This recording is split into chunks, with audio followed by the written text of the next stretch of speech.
Welcome to my vlog. Inayos nila yung pakira sa loob. Parang crane pala yan di ba? Oh, ayan guys, binabaon. Nagbaon sila ng tubo. 3 meters ang haba. Meron! Yan guys, yung sample na lupa. Kinuha nila sa ilalim. Babaon na naman sila ng tubo. Yan na ang nilinis. Yan na yung binaon sa ilalim ng lupa para kumuha ng sample. Pinabuksan niya na. Yan na yung lupa. Bakit parang putik? Ano yan? Sample pa lang. SPT.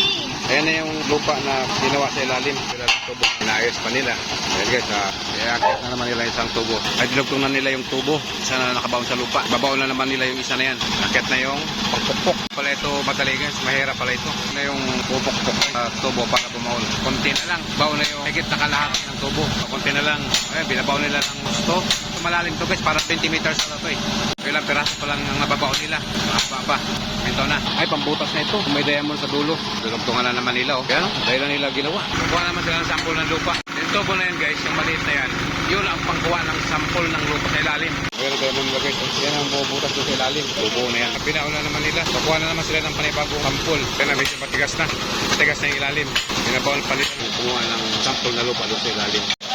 Ayan na yung lupa guys sa ilalim. 7 meters ng lalim. Ang lupa guys na kinuha doon sa tubo. Marami pang proseso yan. Tuin pa pala yan. Yan ang tagaluto. Marami pang proseso yan. No? Yan. Test pa sa laboratory. Yan. Nag-drill na sila kasi tigas na yung ilalim ng lupa. Baka nasa 10 meters na ito. Yung bumabaon. Bumabaon na guys. So, nasa 12 meters na pala yan. Matigas na yung ilalim. Adobe na. Yung layer ng dagat. Kasi tabi tayo sa dagat. Lampasan na. Layer na tayo ng adobe. Matigas. Engineer! Yan. Magbabaon na naman sila ulit. Okay, so medyo mababang drilling ito. Nataas sila konti kasi medyo may katikasan na. Ang ilalim ng lupa. Yan ang lumalabas na tubig galing sa water pump. Ay, konti na lang. Malalim ito guys, nasa 13 meters na. Malalim na. Pinabaon na nila ng to. Ayan medyo malalim na ito. Baka nasa 15 meters na ito. Adobe yung ilalim. Yan. Pagkagan na naman nila ng ilang metro pa. Guys, nasa 18 meters na yan.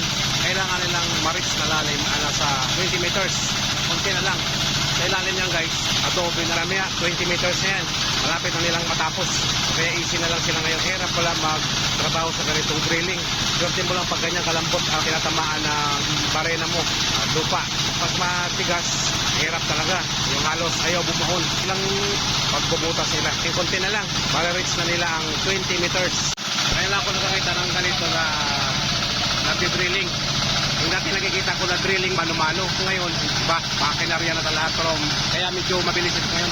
Unti-unting buwabaon. Pero pinasok ito sa bahay, sa gilid ng tindahan para makakuha ng sample sa ilalim ng lupa. So, ang ilalim pala talaga niyan guys, ng lupa, ito sa Makati, adobe. Kaya maya-maya konti, tapos na yan sila. Tingin nila, magaling. Maganda ang trabaho. Okay, walang problema sa makina. Mga generator nila, sa makina doon, saka yung pang-drilling, walang naging problema. Bilis na itataas na naman nila. Wala kasagad dyan guys, i-adjust na naman nila. May bagong 1 meter na naman. Pinabantay niya yung pagbaon ng tubo. Sinisilip nyo guys kasi mabilis na bumaon eh.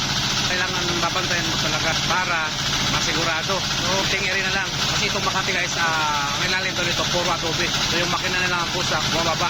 Pusang bumabaon sa dinagdagan niya na naman ng tubig. At nakasupport sa ilalim. At water pump, pressure para papunta sa ilalim yung tubig para umangat. Tala yung putik, pataas. Yun guys, kung makikita may lupa na dinadukot niya doon sa ilalim ng drum. Putik yan, adobe. Kasi in-adjust na naman nila. Mabilis lang bumaon. Kaibigan natin check na nila yung lupa. Nilaksin yung RPM na generator para umakit yung lupa pataas. Alam na alam nila lahat kung ano klase yung sa ilalim. Ayun, tinitingnan niya.